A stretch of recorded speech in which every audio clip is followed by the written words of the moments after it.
Emeralds, the currency of the Minecraft MMORPG server Wynncraft. 64 of these can be turned into 1 emerald block, and 64 emerald blocks can be turned into 1 liquefied emerald.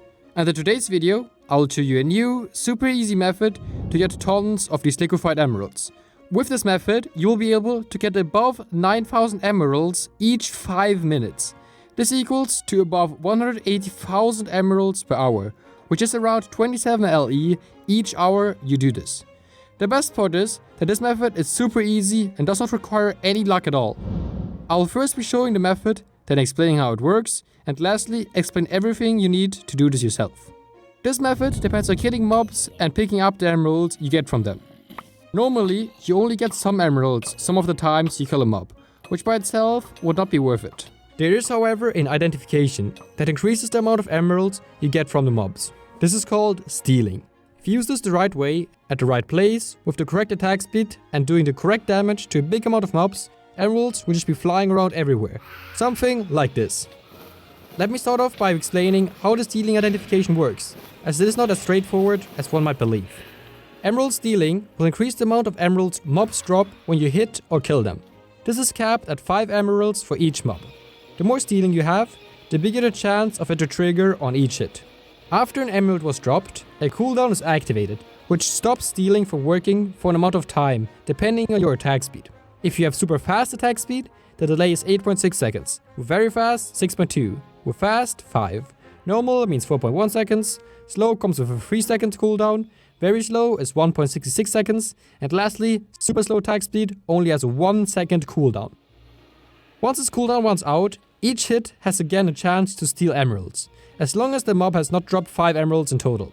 This shows the importance of having the right attack speed when using stealing. It can get identification to trigger around 8 times as many times with super slow attack speed compared to super fast attack speed. This imbalance is especially noticeable when using poison. Poison is another identification, which poisons enemies on hit, making them take damage 3 times in 3 seconds. In these 3 seconds, the total damage that they take is the amount of the identification. So on each poison tick, the enemies take 1/3 of the damage it says on your identification. If you, for example, have 240/3s poison damage and hit an enemy, then it will for the next 3 seconds take 240 divided by 3 damage, which is 80 on each poison tick done. The stealing identification sees these poison ticks as normal hits, meaning if you just hit any mob once with super slow attack speed, your stealing will have a chance of being triggered 3 times in the upcoming seconds, because of the poison ticks which are counted as normal hits by your stealing. This is obviously considering that you have very slow attack speed on your weapon, which leads to the cooldown only being 1 second. If you would have slow or any faster attack speed, then the poison tick will not trigger the emerald stealing identification at all. Now that we understand these 2 identifications, let's head into the actual method where we will be using both of these. First of all, let's talk about where you should do this. Theoretically, any spot works that has a ton of mobs that can be killed with 5 poison ticks and that don't deal too much damage to you. The grinding spot that allows for the most mobs to be spawned and killed is known as the Mount Wynn spider grinding spot, just north of Mount Wynn, in this corrupted place right here. There are tons of black string spinners that spawn here, especially with a mob totem, who each will spawn 5 black string mites when killed. So if you fully kill one of these spinners, you have killed 6 mobs. If you would get the maximum amount of emeralds from stealing from each of these, then you would get a total of 30 emeralds for the mob, making you able to obtain a ton of emeralds really fast. If you have a column here with your normal build, then you will probably just insta-kill everything, which means you will maximum be able to get 6 emeralds per mob, which is just a fraction of what you theoretically could get. Because of this, we want to reduce our damage to avoid killing the mobs too fast. We also want to rely on our poison damage to trigger the stealing identification, as you would not be able to tag mobs that often, and it would be hard to do that consistent amount of damage. Because of this, we want to start off getting our normal damage to 0. In the build that I made, that was inspired by leafishes, this is achieved by using the Silent Ballad Relic, which puts any spell damage you do to 0. The melee damage will be decently high, but this does not matter as we will not be using it at all, as spells work just as well for affecting mobs with poison. You might realize that this relic has fast attack speed, which is far from optimal for stealing, because as mentioned earlier, it leads to a lot of delay between the stealing identification being able to trigger. To get this to super slow attack speed, we will be using some identifications on our armor to decrease our attack speed. Alright, let's take a look at the simple items of our armor first. For our helmet, we will be using the Crown of Susaka, which gives some stealing as well as some extra lifesteal for survivability. You could probably get away without this lifesteal if you want to use some different helmet, but the stealing is a nice bonus. For our leggings, there's only one real option, Gemini. This gives us a ton of lifesteal, which will keep us alive, as well as also providing up to 10% extra stealing. These are just perfect for this kind of job. For our boots, we will not be using anything that gives us stealing or lifesteal. Instead, we will be using galloping spurs. The identification of this doesn't matter at all, so you can just get the cheapest ones you find. We use this for the cavalryman major identification, which allows us to attack from a horse. If you would not be on a horse, then we would get sent flying around all the time, which would make it hard to pick up the emeralds and would require much more input from you. For the bracelet, we will be using a Vindicator, which you get from completing the mercenary quest. This also has a major identification, which pulls items dropped by mobs towards you. For all our other accessories, we will be using things that give us extra stealing. These can be crafted with the recipes on the screen right now. Or you could also, of course, search for them on the market. No guarantee that there will be any there though. These items don't actually need that much durability. I grinded with these for about 3 hours and they still have a lot of durability. This seems to be because low-level mobs seem to almost never decrease the durability of crafted items.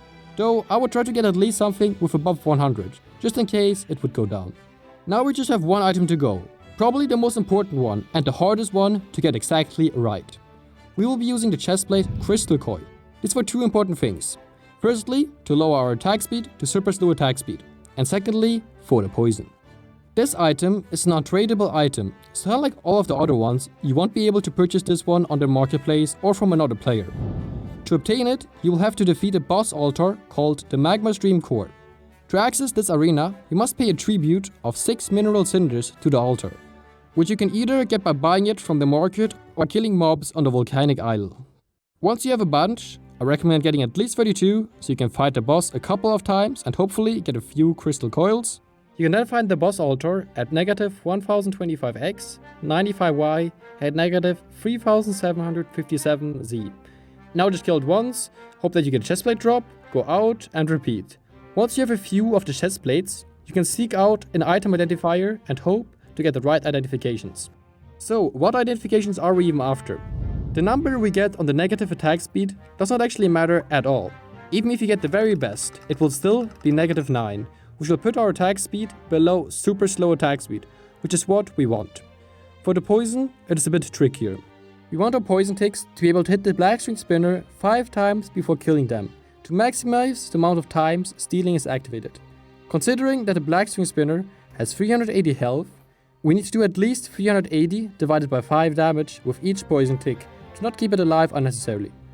This means we want the poison ticks to do at least 76 damage, which multiplied by 3 is 228. So the minimum amount of poison we want on the chestplate is probably 228. I say probably because you could actually change it to be able to deal damage more times against the black string mites. But in my experience, that has just led to less emeralds because of the unnecessary time the black string spinners are alive. Now about the upper cap, as we do not want them to die before 5 poison ticks have taken place. If you take their health and divide it by 4, multiply it by 3 to get it to the right amount it says on the armor piece, and then subtract 1 to make sure it doesn't die on 4 hits, we get 284. With this in mind, we want the poison identification to be between 228 and 284. And with that, it will take 5 poison ticks to kill the first mob. For me, it took around 12 identifications to get one in this range, so just pray and hope you get it as fast as possible. For the archetype, I personally use Summoner, but I think anything could work. The benefits of using Summoner is that you can have multiple totems, so when you throw a new one, you don't have any time when new mobs are not poisoned. You also get some small puppets that spawn that inflict poison. Now that you have all the items, you can just head to the grinding spot, get on your horse, place mob totem and start casting your totem spell each 25 seconds or so. The higher you rank on Wynncraft, the more totems you will have, so the more time you will be able to do this each day. With champion rank, you get 8 totems, which means you should be able to get around 16 liquefied emeralds each day. and those are probably the easiest emeralds that you could ever have gotten. If you did find this useful and are going to use this great money making strategy, then leave a like on this video, subscribe for more videos like this, and leave a comment about your results. Thanks for watching, this has been kmaxi, and I will see you next time. Bye!